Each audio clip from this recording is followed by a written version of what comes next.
To our channel. இன்றைக்கி வீட்டிலையே ஸ்டைலாக சுவையான காளான் பட்டாணி புரோட்டா குருமா செய்யலாமா?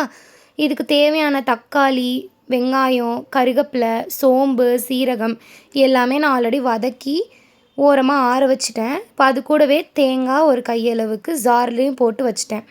இப்போ தாளிப்புக்கு என்னென்ன வேணும்னா, வெங்காயம் 2, இஞ்சி பூண்டு பேஸ்ட்டு, பட்டாணி, அது கூடவே காளான், இதெல்லாம் தான் தேவை நம்ம குழம்புக்கு.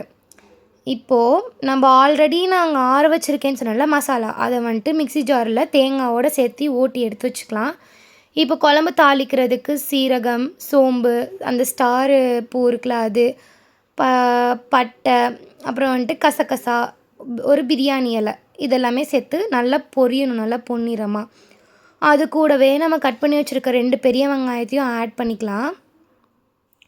இப்போ ஆட் பண்ணி நல்லா அது கோல்டன் ப்ரௌனிஷ் கலரில் வரணும். அந்த வெங்காயத்தோட ஸ்மெல் நல்லாவே வரும். அந்த ஸ்டேஜில்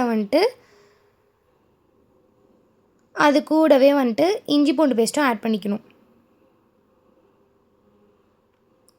இப்போது நான் பட்டாணியும் காளானையும் போட்டு நல்லா வதக்கி வச்சுக்கிறேன்.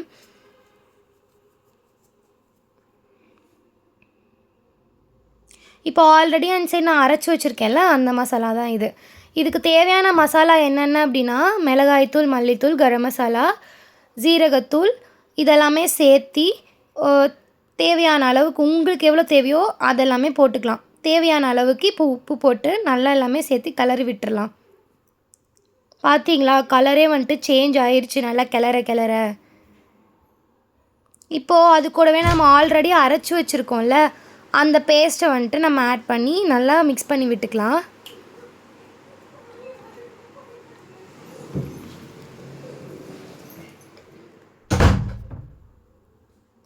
இப்போ அது கூடவே தேங்காயும் நல்லா அரைச்சி வச்சுருக்கோம்ல, அதையும் ஆட் பண்ணிக்கலாம். இப்போ தேவையான அளவுக்கு தண்ணி சேர்த்து நல்லா ஒரு கொதி வந்தோடனே மூடி வச்சிடலாம் குக்கரை விசில் விட்டு. இப்போ சைட்லேயே பரோட்டா மாவும் நாங்கள் ஆல்ரெடி பிணைஞ்சி வச்சுருக்கோம். அது வீடியோ நான் ஆட் பண்ணலை.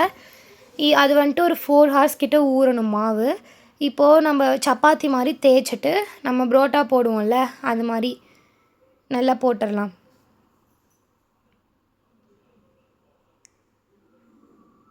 பார்த்தீங்களா எப்படி தேய்க்கிறாருன்னு எங்கள் அப்பா தான் இன்றைக்கி பரோட்டா மாஸ்டர். இந்த மாதிரி நல்லா மெல்லிசாக தேய்ச்சி எடுக்கணும். அப்போ தான் இந்த பரோட்டா சாப்பிட்றதுக்கு சூப்பராக இருக்கும். ஹார்டாக இல்லாமல் சாஃப்டாக இருக்கும். நான் பரோட்டாக்கு என்னென்ன போட்டேன்னா, மைதா மாவு, சர்க்கரை, எண்ணெய், மெயினாக இதுக்கு ஆயில் அதிகமாக தேவைப்படும். இது அன்ஹெல்த்தி தான், ஆனால் எப்போ சொல்கிறது, எப்போயாச்சும் ஒரு தடவை நீங்கள் சாப்பிட்டுக்கலாம். டெய்லியும் ரெகுலராக சாப்பிடவே கூடாது, ஏன்னா ஆயில் அதிகமாக நம்ம சேர்க்குறனால. இது கூட நம்ம பேக்கிங் சோடா போட்டுக்கலாம், பட் நாங்கள் பேக்கிங் சோடா நாங்கள் போடவே கிடையாதுங்க. இப்போ எங்கள் அப்பா பரோட்டாவை நல்லா பிணைஞ்சு ஊற வச்சிட்டாரு ஓரத்தில். இப்போ சைடில் நான் அப்படியே பரோட்டா போட்டு எடுத்துகிட்ருக்கேன். பார்த்தீங்களா எவ்வளோ ஆயில் ஊற்றுறேன்றதை பாருங்கள். அன்ஹெல்த்தி இருந்தாலும் எப்போயாச்சும் ஒரு தடவை சாப்பிட்டுக்கலாம். பார்த்தீங்களா, நல்லா கிறிஸ்பி ஆகிற அளவுக்கு பரோட்டாவை திருப்பி போட்டு எடுத்தாச்சு. அவ்வளோதான், சூப்பராக நம்ம எங்கள் அப்பா தட்டி கொடுத்துட்டாரு.